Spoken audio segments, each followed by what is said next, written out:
দেখুন গিন্নিমার ঘরকন্যার গিন্নিমার হাল।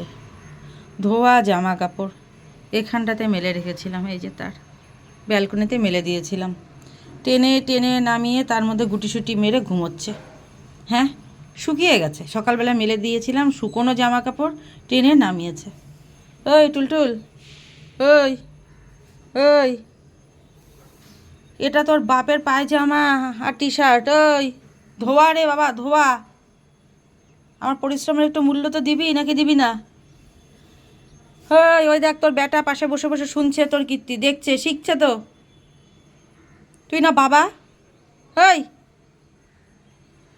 ছেলে মেয়েকে তো মানুষ ভালো শিক্ষা দেয় রে, তুই এরকম শিক্ষা দিচ্ছিস যে উপর থেকে জামা কাপড় টেনে নিয়ে এসে নামিয়ে নিয়ে তার মধ্যে ঘুমোতো?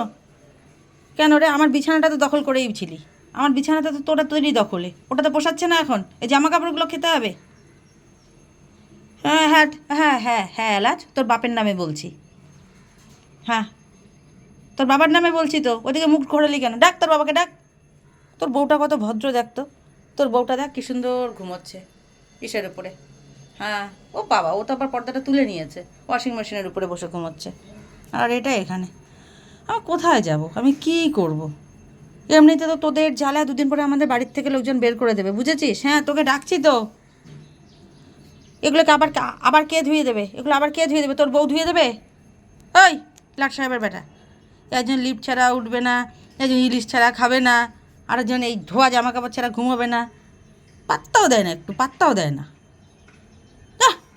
করগে, আর পারবো না, থাক, ঘুমো ঘুমো, হ্যাঁ ঘুমা ঘুমা, যা করার তো করেই দিছিস, আবার ঘুমো, ঘুমা, থাক, শয়তানের বাচ্চা।